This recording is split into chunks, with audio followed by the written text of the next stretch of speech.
Ako sme si povedali v minulom videu, cievna mozgová príhoda nie je niečo, čo postihuje len starších ľudí. Dostať ju môže prakticky ktokoľvek v akomkoľvek veku. Pochopenie rizikových faktorov je teda veľmi dôležité pre každého. Som Barbara a v tomto videu si povieme práve o rizikách vedúcich k vzniku cievnej mozgovej príhody. Rizikové faktory sa dajú rozdeliť na tie, ktoré ovplyvniť vieme, a tie, ktoré nie. S pohlavím, vekom alebo rodinnou anamnézou nevieme nič konkrétne urobiť, ich poznanie nám však pomôže pochopiť našu východiskovú situáciu a teda celkové riziko, v ktorom sa nachádzame.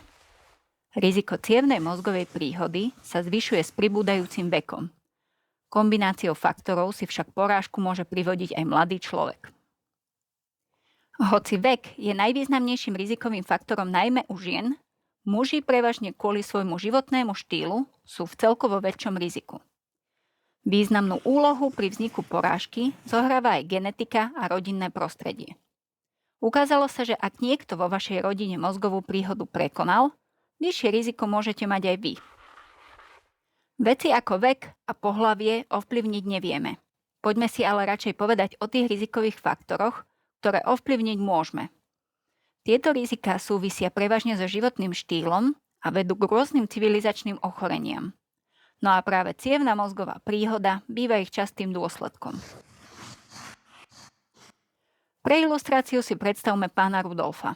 Pán Rudolf má 50 rokov, sedavé zamestnanie, neholduje pohybu a fajčí. Po práci si navyše rád dá doma alkohol.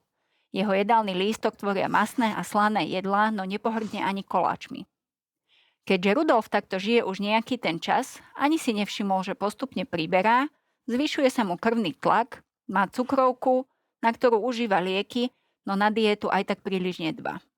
Jedného dňa si Rudolfova rodina všimne, že má poklesnutý ústny kútik a je mu ťažko rozumieť.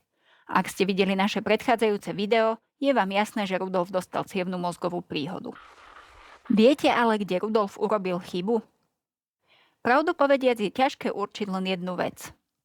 Sedavé zamestnanie a nedostatok fyzickej aktivity sú spojené s vyšším výskytom obezity, cukrovky a vysokého tlaku. Medzi mladšími dospelými je v súčasnosti badateľný nárast sedavého spôsobu života, najmä v súvislosti so zvýšeným časom stráveným pri obrazovke a inými voľnočasovými aktivitami, ktoré zahŕňajú dlhé sedenie. Tento trend je znepokojujúci, pretože súvisí s rastúcim výskytom mozgovej príhody u osôb vo veku 35 až 64 rokov, teda u pomerne mladých ľudí. Pasívne trávenie voľného času zvyšuje aj u mladších ľudí riziko cievnej príhody až 7 krát. Fajčenie poškodzovaním ciev a zvyšovaním krvného tlaku zdvojnásobuje riziko rozvoja cievnej mozgovej príhody. Tabakový dym totiž obsahuje viac ako 7000 toxických látok vrátane nikotínu a oxidu uholnatého. Ten znižuje schopnosť krvi prenášať kyslík, čo môže zhoršiť funkciu mozgu. Nikotín a ostatné látky v tabakovom dyme zase zvyšujú srdcovú frekvenciu, a teda krvný tlak, a navyše krv zahustujú, čím zvyšujú jej náchylnosť na zrážanie. Fajčenie negatívne ovplyvňuje aj hladinu cholesterolu. Znižuje hladinu tzv. Dobrého cholesterolu a zvyšuje hladinu zlého cholesterolu. Takáto nerovnováha prispieva k vzniku aterosklerózy a zužovaniu tepien v dôsledku nahromadenia usadenín v nich.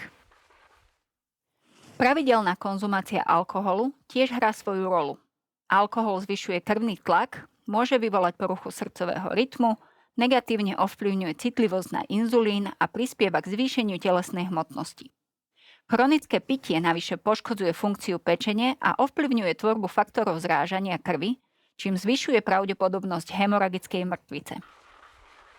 Takéto z pohľadu zdravia rizikové správanie následne vedie k vzniku civilizačných ochorení ako vysoký krvný tlak, cukrovka či vysoká hladina cholesterolu. Asi ste si všimli, že vysoký krvný tlak bol menovaný dosť často. Hypertenzia, ako sa vysoký krvný tlak odborne nazýva, je najvýznamnejší modifikovateľný rizikový faktor cievnej príhody. Dlhodobo zvýšený krvný tlak totiž poškodzuje cievy, čo vedie k ateroskleróze a upchávaniu ciev, pričom aj jeho malé zníženie môže významne znížiť riziko cievnej mozgovej príhody. Oprávnene ho teda radíme k najvýznamnejším civilizačným ochoreniam. Ďalším takýmto ochorením je diabetes mellitus, teda cukrovka. Zle kontrolovaná cukrovka takmer strojnásobuje riziko cievnej mozgovej príhody. Rovnako ako vysoký tlak prispieva k poškodzovaniu ciev, zvyšuje pravdepodobnosť vzniku aterosklerózy. Cievnu mozgovú príhodu u mladších ľudí môžu spôsobiť aj rôzne nelegálne stimulanty, no napríklad aj nadmerná konzumácia voľne dostupných a tiež všade prítomných energetických nápojov. Špecifickou kombináciou rizík je užívanie hormonálnej antikoncepcie u žien, ktoré fajčia a trpia migrénou. Vyššie riziko cievnej mozgovej príhody je teda súhrou viacerých faktorov. Nezdravé návyky vedú k rozvoju civilizačných ochorení, ktorých nedostatočná kontrola následne môže viesť k porážke. Skúste sa teda stravovať vyvážene, zaradiť viac ovocia a zeleniny a obmedziť fast food. Určite sa vám to do budúcnosti vyplatí. No a úplne kľúčový je pravidelný pohyb. Či už ide priamo o šport, alebo len o prechádzky s kamarátmi, snažte sa byť aktívni aspoň 30 minút denne. To pomáha udržiavať zdravú váhu a normálny krvný tlak. Zdravým životným štýlom nielen znížite riziko cievnej mozgovej príhody na minimálnu možnú úroveň, ale môžete tým predísť aj celej rade ďalších zdravotných problémov.